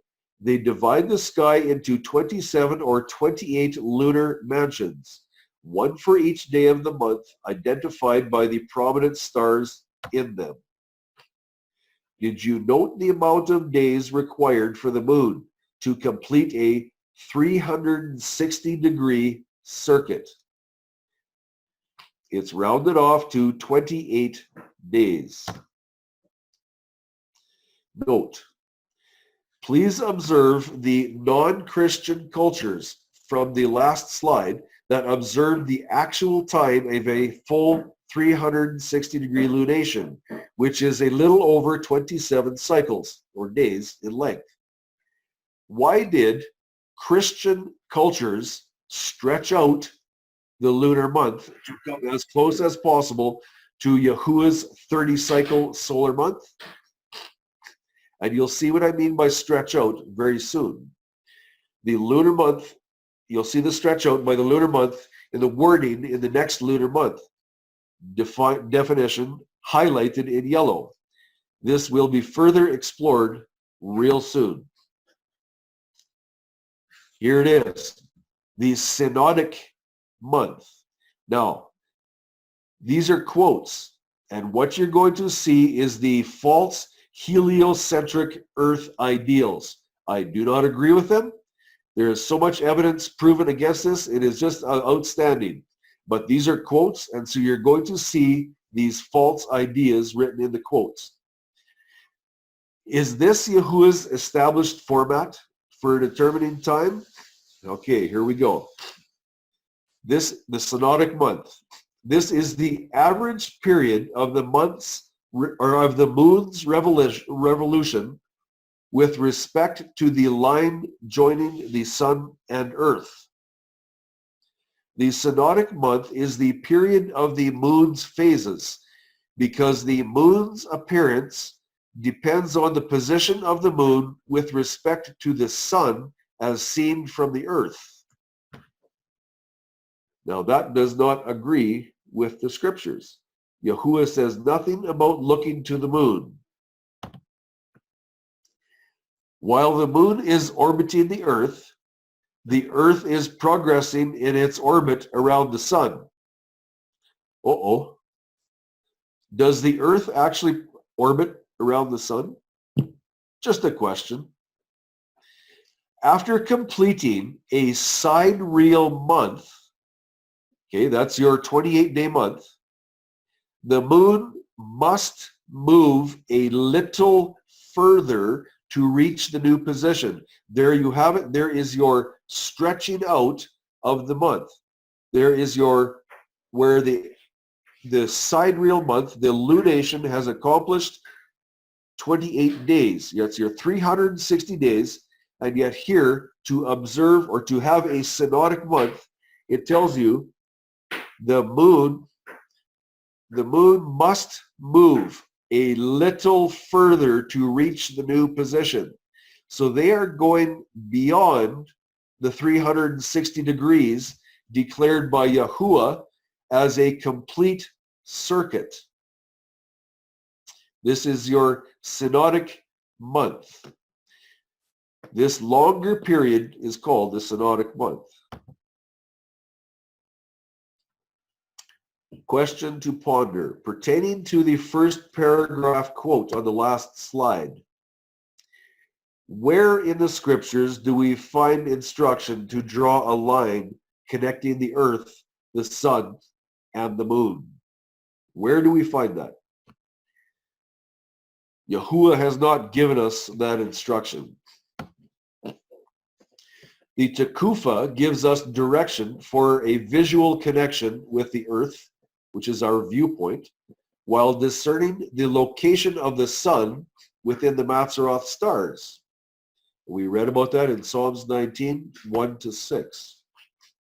Here is the verses that have the Tekufa. And this is what is gone over in the PowerPoint, the Tekufa unveiled. And these need to be examined very, very, very carefully. Where is the instruction to replace the Mazzaroth with the moon of any phase? Where? It does not exist in the scriptures. Oh yes, we can find many, many instructions to do that, but they have no base, no foundation from Yahuwah. Nowhere found in the scriptures. Man's designer circuits.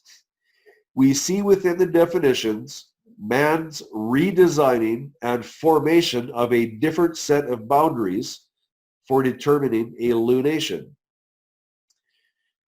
Man's new design includes points beyond a completed 360-degree lunation circuit. So what man has done, he has set aside Yahuwah's declaration of a completed circuit and formed his own design for a 29.5-day lunation of the, or circuit of the moon. Why? Because the people that are the power that promotes the lunar system wants a month as absolutely close to Yahuwah's 30-day month as possible.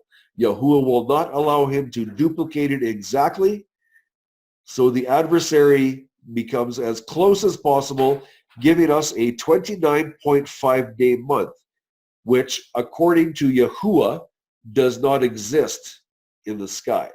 It simply does not exist. It is a designer system from man. That way, the time factor can be manipulated. Okay, this, I should go back up to this. Man's new design includes points beyond a completed 300-degree lunation circuit. That way, the time factor can be manipulated to appear as near as possible to Yahuwah's 30-day month design for determining time. This type of manipulation is identical to when the dragon told Eve, "You shall certainly not die," but there it is, manipulation, a little truth and a lot of falsehood.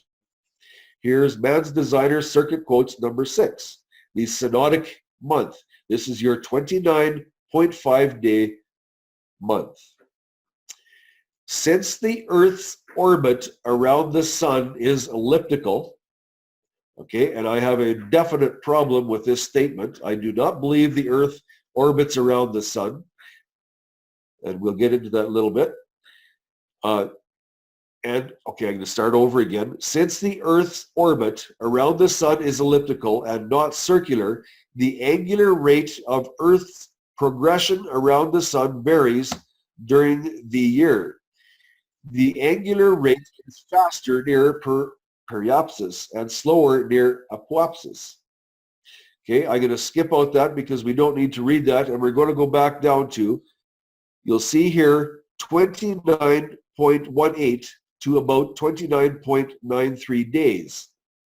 This is your synodic month. This is your 29.5-day month. You'll see all the calculations and outlines down here. The synodic month is used to calculate eclipse cycles. A synodic month is longer than a sidereal month because the Earth-Moon system is orbiting the sun. Oh boy, I have a difficult time with that, but I'll keep on. In the same direction as the moon is orbiting the Earth. Therefore, the sun appears to move with respect to the stars, and it takes about 2.2 days longer for the moon to return to the same apparent position with respect to the sun. What about the Mazzaroth? How come we're giving respect to the sun and not the Mazzaroth with the sun in it and the Jakufa?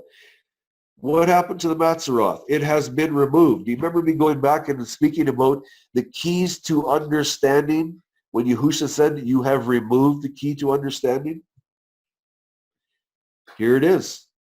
Where is the Mazzaroth? It is gone. And here is the 2.2 days longer for the moon. This is man's stretching it out, redesigning. The Mazzaroth has been ignored. The synodic month. In astronomy, the length of time during which a body in the solar system makes one orbit in astronomy. The path in science, or path in space, described by a body revolving about a second body where the motion of the orbiting bodies is dominated by their mutual gravitational attraction. And here I'm not going to go into that, talking about the elongation in astronomy.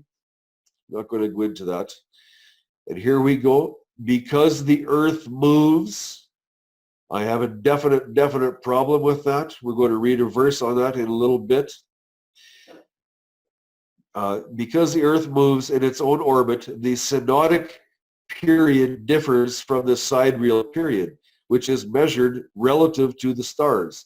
The synodic period of the moon, which is called the lunar month or lunation, is 29.5 or 29.5 days long. It is longer than the sidereal month. The moon is full when it is at opposition. In astronomy, alignment of the two celestial bodies on opposite sides of the sky as viewed from the Earth. Opposition of the moon or planets is often determined in reference to the sun. Mark, can you please read Psalms 93:1 for me? I'll give you time to find it. I should have had this coming up earlier so I could prepare you, but I forgot about it. But if you could read that, I would greatly appreciate it. It is an incredible verse, and it just stands out against this statement here, this quote.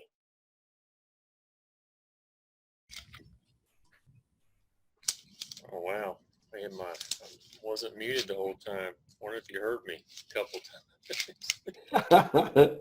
We got you recorded, Mark. I didn't know it. I looked in my microphone. Red. I'm sorry. Should have told me. Okay, Psalms 93:1. Read it loud. Yahuwah shall reign. He shall put on excellency. Yahuwah shall put on strength. He shall gird himself. Indeed, the world is established, immovable. Your throne is established from of old. You are from everlasting. Rivers shall lift up, O Yahuwah, rivers shall lift up their voice. Rivers shall lift up their breakers. Yahuwah on high is mightier than the noise of many waters, the mighty breakers of the sea. Your witnesses have been very trustworthy. Set apartness befits your house, O Yahuwah, forever. Thank you. That verse 1 there, it says, the earth is made unmovable. It does not move. And for those that have not researched this out, there is so much evidence that the earth does not move. We are a geocentric earth, not a heliocentric. And yet, because of science, we see this statement right here, because the earth moves. This will tell you where it's at and how much where this information is coming from. It is not scriptural. It is not based on Yahuwah. This is a false system. This is the system that Yahuwah spoke openly against and witnessed against strongly. Thank you, Mark. The synodic month, metonic cycle connection. One sidereal month later, it will not yet be full, since it must travel further in its orbit around the Earth to reach the point of opposition, which has moved relative to the stars because of the Earth's motion. See, it's being stretched out. It must travel further in its orbit. Take note of that black box. Wonder what's in there. I'm doing this for a very specific reason. Since the calendar month is not equal to the lunar month, the full moon does not occur on the same day every month. The length of time between reoccurrences of the full moon on the same date is 235 lunar months or 19 years. This period, called the metonic cycle, was discovered by the Greek astronomer Meton in 433 BC. This is what history tells us. Okay, that's all. Enough said. Enough said. This system, this synodic month, It is used in determining the date of, can anybody guess?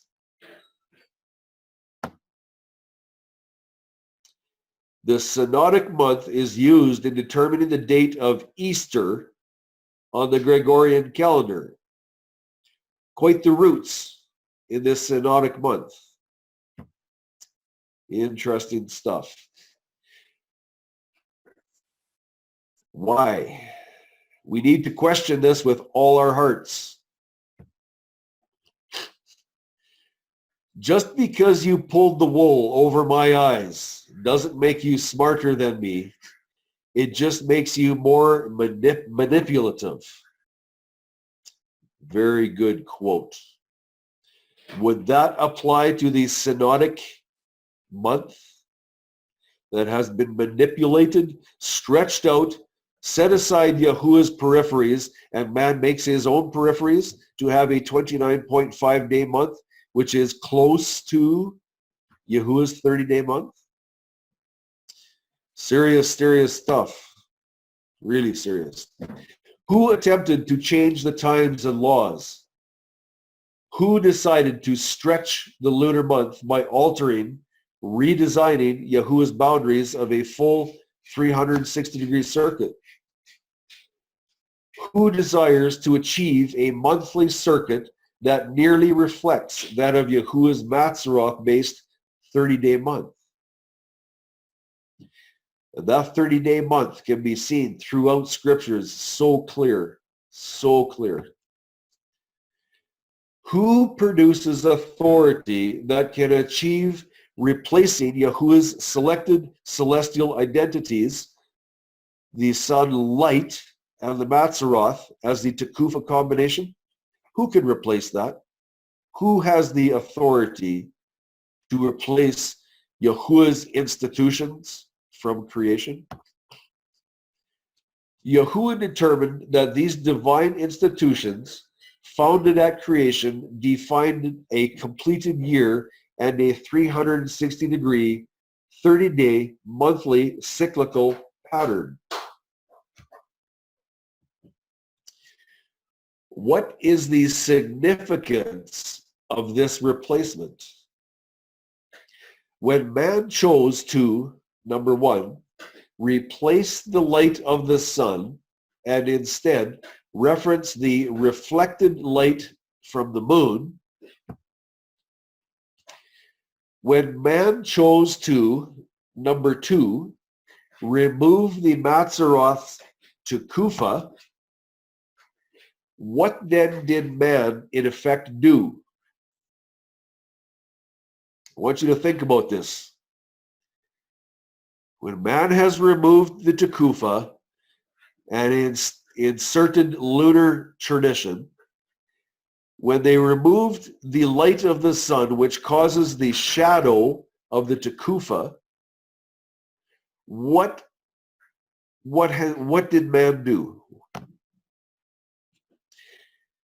Man has, in effect, removed the two great lights of Genesis 1:16 from any importance whatsoever. Man has played God, and he has designed his own system, his own program, and is promoting it through the lunar-based calendars.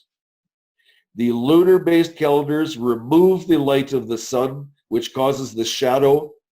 They have removed the Tekufa. They have removed the Matzeroth. They have removed the two great lights of Genesis 1:16. Does that sit well with you, my friends?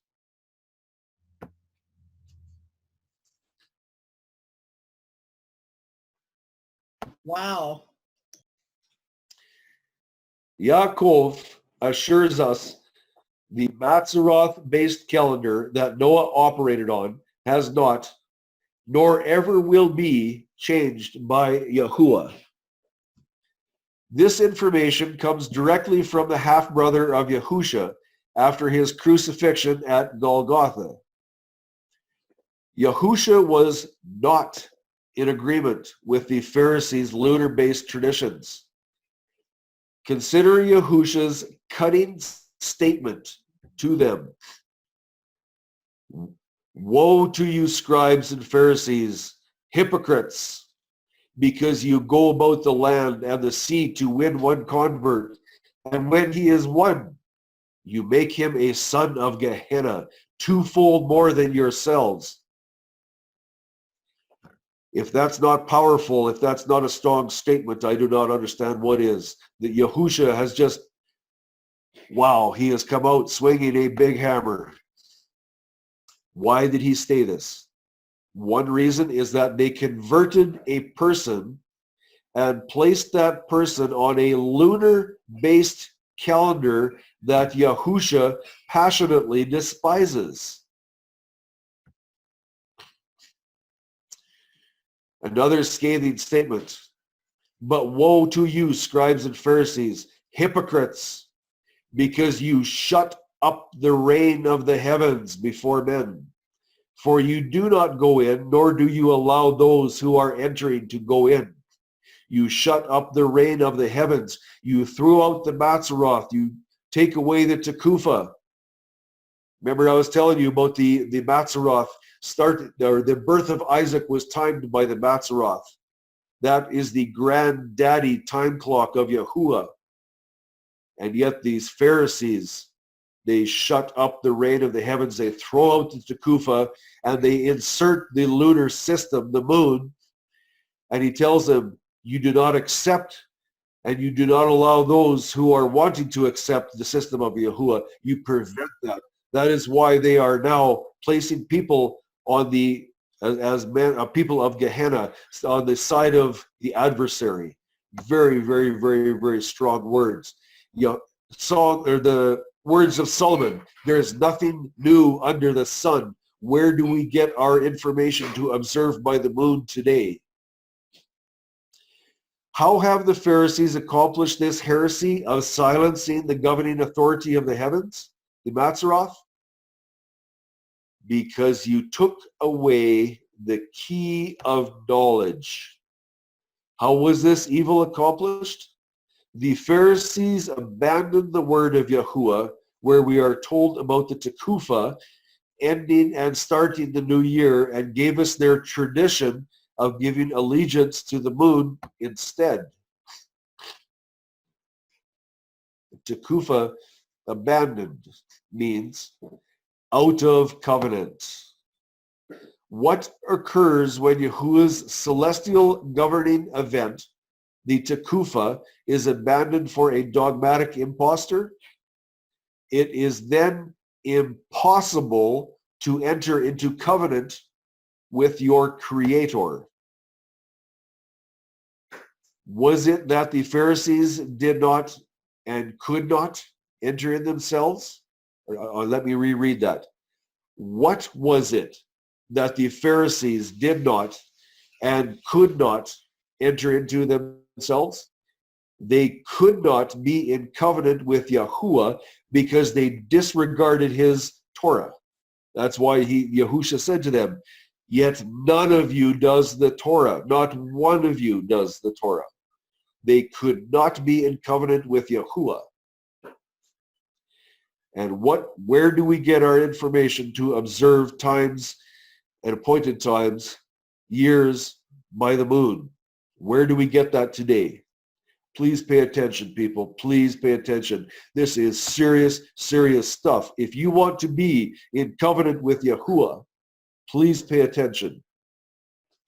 Why could not the Pharisees enter into covenant with Yahuwah? Because they rejected the divine institution from creation that initiated the Kodesh worship calendar, upon which are the Moedim, the feasts and the festivals.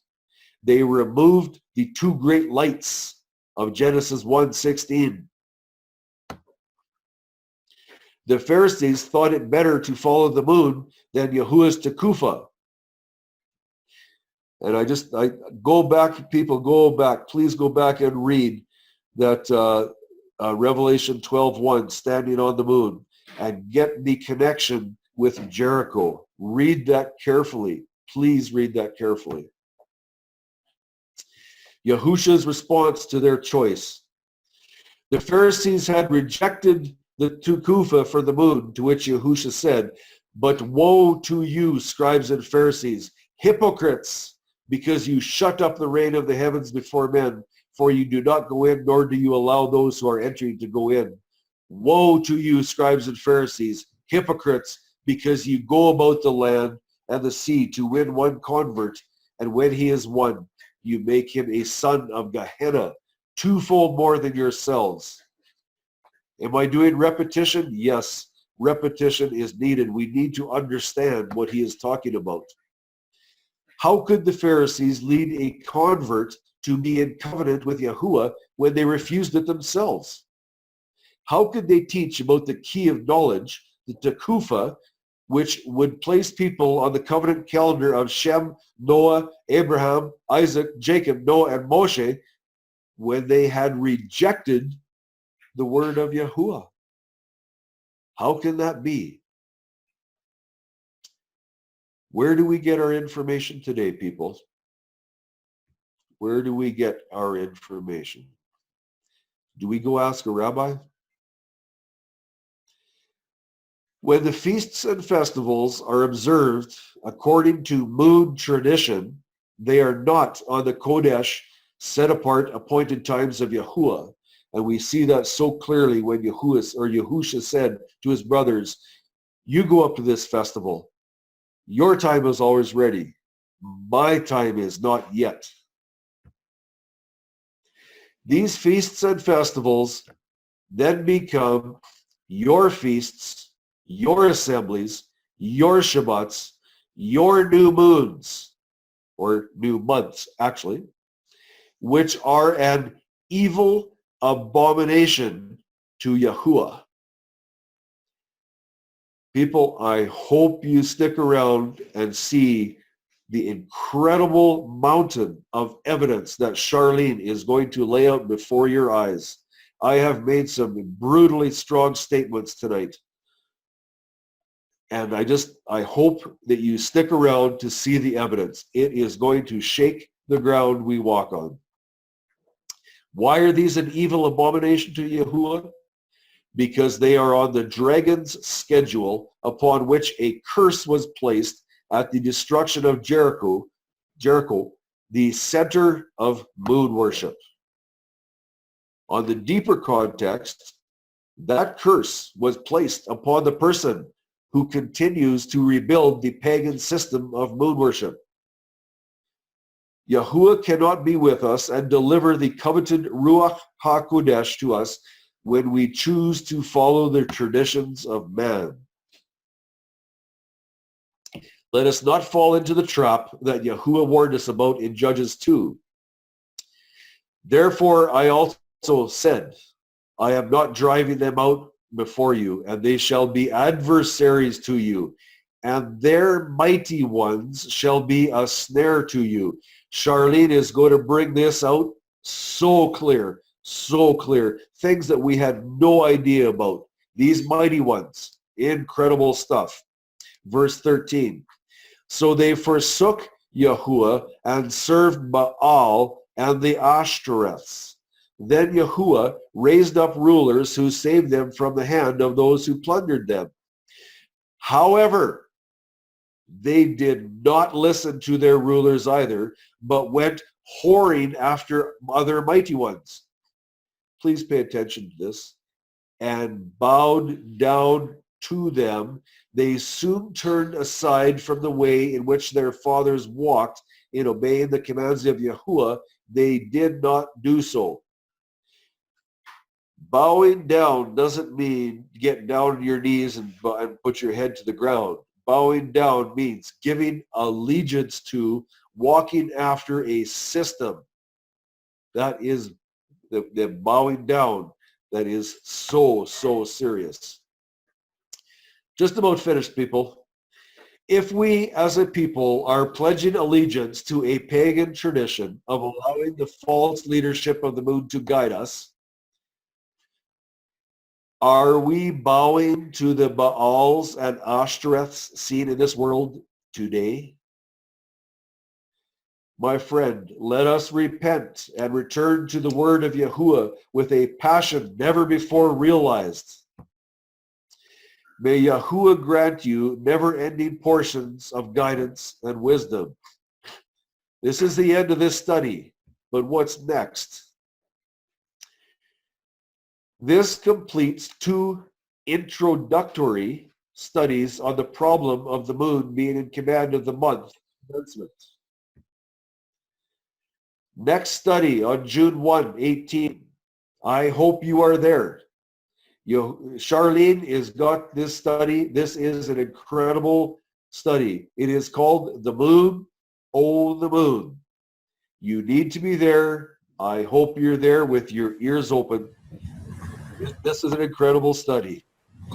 Does Moshe really give the moon the prominent position to begin each month?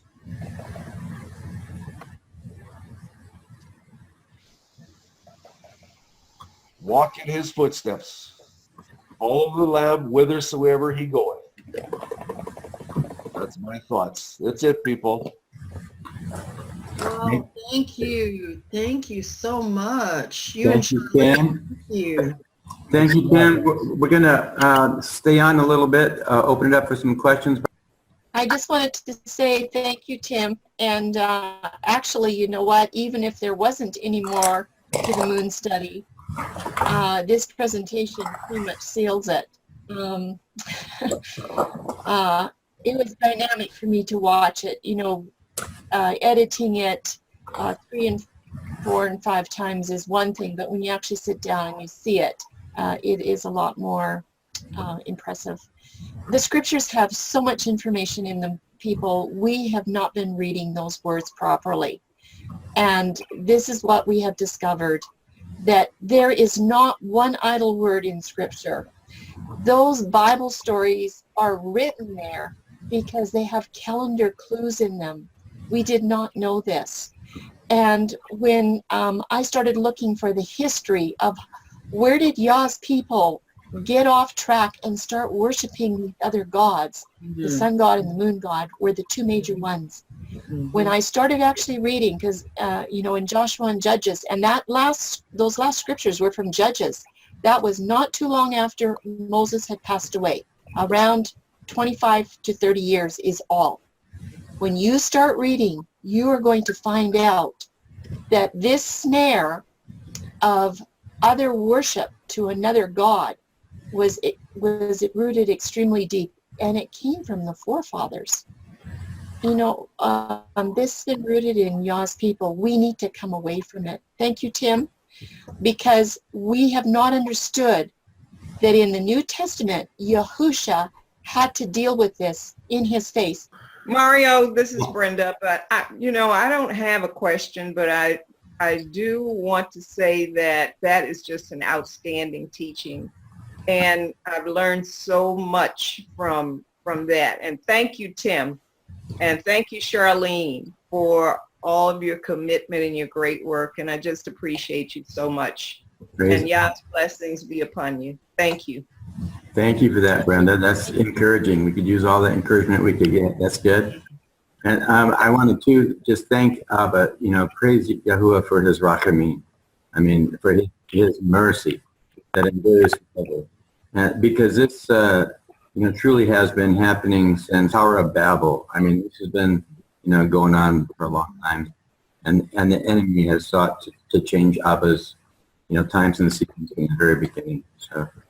But Tim, you brought a lot of information there. There were some questions that you had asked Tim. I don't know if people wrote those down.